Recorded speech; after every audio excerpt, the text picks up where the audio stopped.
Hey guys, it's Megan. It's Dylan. And we are back with a really fun collaboration. So this collaboration was started over on Old Reading Farm with John and Kat. If you are not familiar with their channel, be sure to go check them out. I'll leave all the information throughout this video down in the description. But they live up in Connecticut. They have 2 Great Danes and some alpacas, and they put in an awesome garden this year. And so then we actually got tagged by 2 really great channels. So the first channel is the Homestead. So Josh, he lives up in Michigan. He's got a greenhouse and he just got some bees. So that was pretty cool. Check him out. And then we also got tagged by the Fermented Homestead. So Anna and her husband live up in Washington State. And as you can guess, the Fermented Homestead, she does a lot of ferments and things. So their channel is really great too. But so this collaboration is what you would do if you were given $1,000 of imaginary money. Money. So, dear, what would you do if we had imaginary $1,000 given to us? So if we had 1,000 imaginary dollars, which is a little bit of a go, we would definitely love to use that money for very beneficial purposes.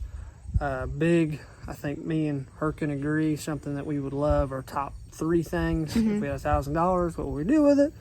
As you see behind me here, this massive 1,300-gallon tanker. This new monster. I have been excited about this for some time. I finally got the opportunity with my new job. I was blessed to be able to get this puppy. So with that following and that being said, as you can see my white and red tan behind me, sorry. But what we would want to use this for is a rainwater collection system. That being said, what I would love to do with that is I would love to pump, essentially what this would be is like a reservoir for our house. We look at it in 2 ways, a power savings, energy savings, cost savings, whatever you want to call it, but also I would be able to pump fresh water, rainwater from this tank to our house.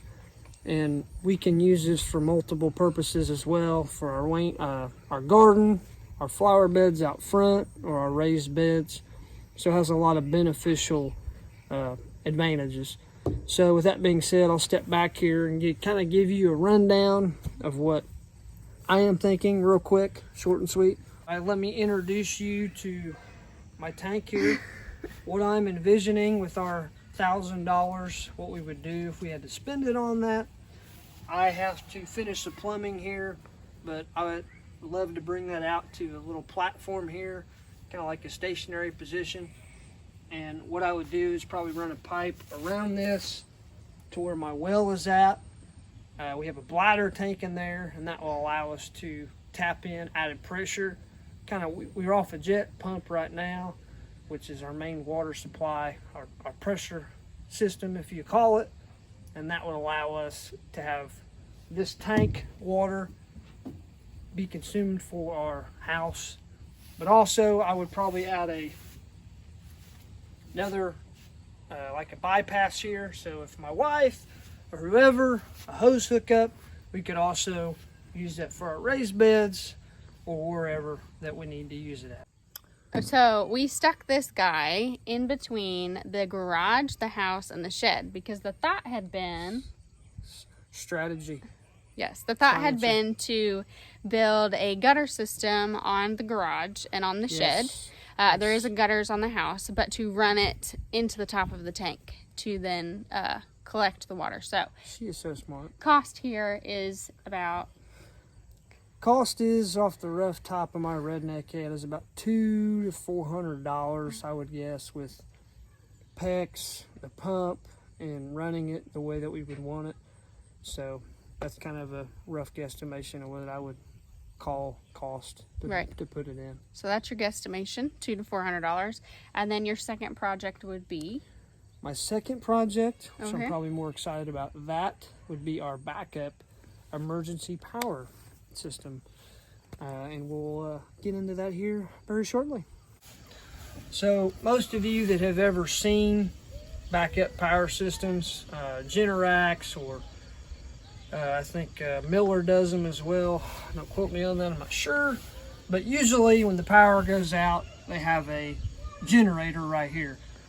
My thought is I would love to have that. If I had $1,000 to spend, I would begin installing one. I would place it here because this would be the best spot because it's cheaper to run the wiring, and our box is in here, service panel is in here, and that way I would also install like a switch, a bypass switch from our main power feed, which is up here, that goes into our house, and that will allow me to switch over to the generator, power that on, which will power our house. So that being said, that would be something I would love to have. And then your cost on that would be? My cost on that with generator and the wiring and doing everything I would want to do, probably be around $500. So I think we're getting kind of You're getting up there. But that is a rough estimation. Like I said, take that with a grain of salt. But like I said, that is something I would love to do. So while we're standing next to this window, let's go inside and talk about what I would love if we had an extra imaginary $1,000. So we are in the laundry room. You guys have seen us do this room. I don't like that thing makes sound. Hold on. Multiple times, as you hear the creeping thing behind us, is a problem. I would love to get out of here. Yes. No, we do not have a boogie monster in our laundry room, for reference. But as behind us right here is our water heater with an exhaust pipe going up.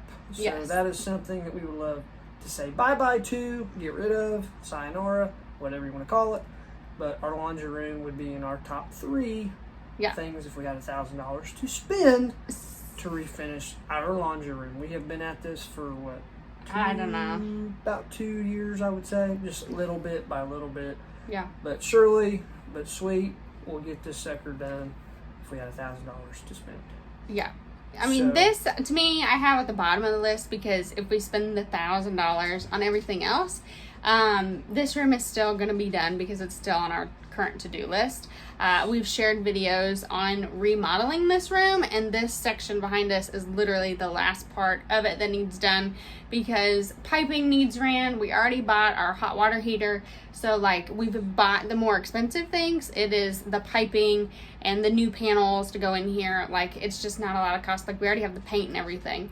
Yes. So we're thinking this is about maybe $200 to $300 just to get this room finished. But like I said, it's kind of at the bottom because we've done most of it. Yes. And it is going to get done, so we don't necessarily need the $1,000 to get this project done. It's more of a goal or an accomplishment that we want to do. This would pretty much finish our house. Yeah. Get it to a setup where she is happy because it's the laundry room, everybody's favorite place. But it is small and it's tight, but if we could get this done, it would be awesome. So now that you have heard our ideas of what we would do with an imaginary $1,000, this is a fun collaboration just to think about all the things that you would do if you had $1,000. We want to go ahead and tag a couple of channels, and again, I'll leave their information down in the description below. With Missy at Shore Homestead.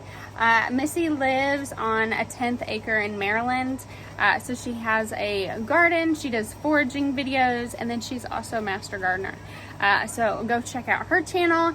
And then we want to tag Hidden Oaks Homestead. They were a newer channel that I had come across. It is Chip and Nicole. Now they have 20 acres in Florida, so you can imagine the things that they are accomplishing there on their homestead. We want to tag Morin Family Homestead. They live in Canada. Her name is Amy, and they have goats and horses. So go check out them, and we are curious to see what you guys would do with your $1,000. And then last but not least, we want to tag I'm a Crazy Homesteader. They are new to YouTube.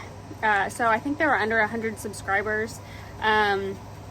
I actually just stumbled across their channel yesterday, and they have gardening and cooking videos on their channel. So we cannot wait to hear what all you guys would do if you had $1,000 imaginary. And we also want to say thanks to John over at Old Reading Farm for coming up with this really fun collaboration, and to Josh and Anna for tagging us and letting us participate. You know what? What would you do if you had $1,000 of imaginary money? What would you do on your property? Would you have a bigger garden? Would you order more seeds? What would you do? Thanks for watching, guys. As always, take care and God bless.